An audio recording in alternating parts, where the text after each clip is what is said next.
सादर नमस्कार, सादर जय जिनेंद्र। क्षमा न्यूज चैनल कहीं भी कभी भी सही और सकारात्मक समाचारों के लिए देखना और सुनना न भूलें। साथ में आपसे विनम्र निवेदन है कि यदि आपने इस चैनल को सब्सक्राइब नहीं किया है तो कृपया अवश्य कीजिए और शेयर और लाइक करना ना भूलें। हे गुरुदेव, आप कहते हैं कि आत्म कल्याण के लिए अंतरंग और बाहरंग दोनों में सरलता होना आवश्यक है। तो हे गुरुदेव, ऐसा क्या कार्य करें हम कि हमारे जीवन में सरलता आ जाए और हम अपना आत्म कल्याण कर सकें? सरलता लाने का एक उपाय है कि जब हम दूसरे के साथ वक्रता कर रहे हैं, काश वह भी हमारे साथ वक्रता करेगा तो फिर हमारे जीवन का क्या होगा।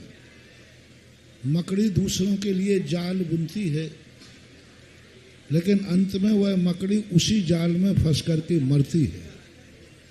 तो इतना व्यक्ति सोच ले कि आज मैं दूसरों के साथ जो जाल बुन रहा हूं, कल वही जाल में मेरी मौत होगी, तो फिर वो जाल बुनना बंद कर देगा। तो मकड़ी से शिक्षा लेना चाहिए कि मकड़ी इतना सोच ले कि आज मैं जाल बुन रही हूँ, कल मुझे इसी में मरना पड़ेगा। उसमें इतनी सोचने की क्षमता नहीं है, लेकिन आत्मा को ये बात सोचना चाहिए तो अपने आप सरलता आ जाएगी। आचार्य विद्यासागर पाठशाला रामपुरा बाड़ सागर, और इसके बाद तैयार रहें विद्यासागर पाठशाला 12 से सुरेखा जी एक जिज्ञासा रखेंगी पूरी पाठशाला 12 की ओर से। जगत पूज्य श्री के चरणों में त्रैवार नमोस्तु नमोस्तु नमोस्तु। त्रय चुल्लक जी के चरणों में इच्छामि इच्छामि इच्छामि। हे महाराज श्री, हमारी जिज्ञासा है कि पाठशाला के विद्यार्थियों की दिनचर्या कैसी होना चाहिए, और इस आधुनिकता के दौर में जो सोशल मीडिया का अत्यधिक प्रयोग किया जा रहा है, जिससे बहुत दुष्परिणाम निकल रहे हैं, इसको रोकने के उपाय बताइए, कृपया समाधान कीजिए महाराज श्री। नमोस्तु महाराज श्री। नमो। बच्चों की जीवनचर्या तो पाठशाला में पढ़ाने के बाद निश्चित की जाएगी। पहले तो अबोध आएगा, चर्याहीन आएगा, संस्कारहीन आएगा, उसको पढ़ाने के बाद फिर उसकी चर्या निश्चित की जाएगी। और जब पढ़ाते हैं तो पढ़ाते समय जो पढ़ाते हैं उसी को उनके जीवन में उतारना चाहिए। आज सोशल मीडिया क्या है, पहले तलवारों से युद्ध होता था, फिर तीरों से युद्ध होता था, पहले बंदूकों से युद्ध होते थे, अब आज वारसिप से युद्ध हो रहा है, धनाधन। इतने वारसिप युद्ध हो रहे हैं धनाधन, और सब कमरे में बैठे,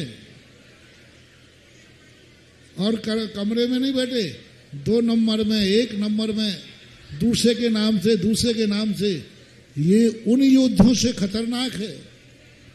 उस युद्ध में तो कुछ नियम होते थे कि निहत्था निहत्थे को नहीं चलाएगा, निहत्था इस पे, उस युद्ध के तो नियम थे, लेकिन अब वारसिप वालों के तो कोई नियम है ही नहीं।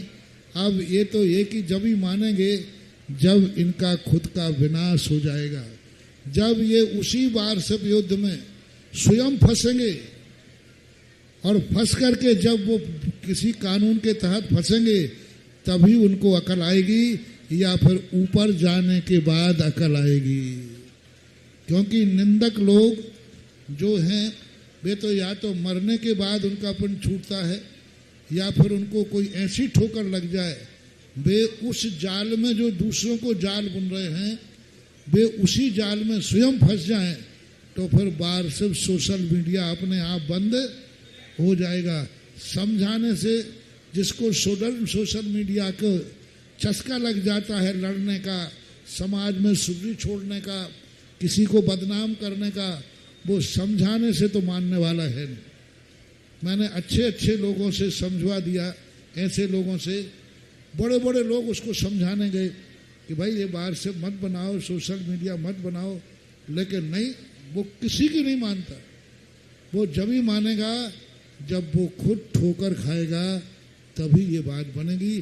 खाएगा ठोकर, ये पक्का है, क्योंकि पाप का घड़ा कभी बड़ा नहीं होता, वो तो एक ना एक दिन षड्यंत्रकारी, मायाचारी, दूसरों को बदनाम और फंसाने वाले लोग ज्यादा दिन नहीं चलते, एक ना एक दिन वो उसी जाल में फंस करके मर जाते हैं, ऐसा मानना चाहिए। क्षमा न्यूज चैनल देखने के लिए आपको बहुत बहुत धन्यवाद। सादर प्रणाम। सादर जय जिनेंद्र।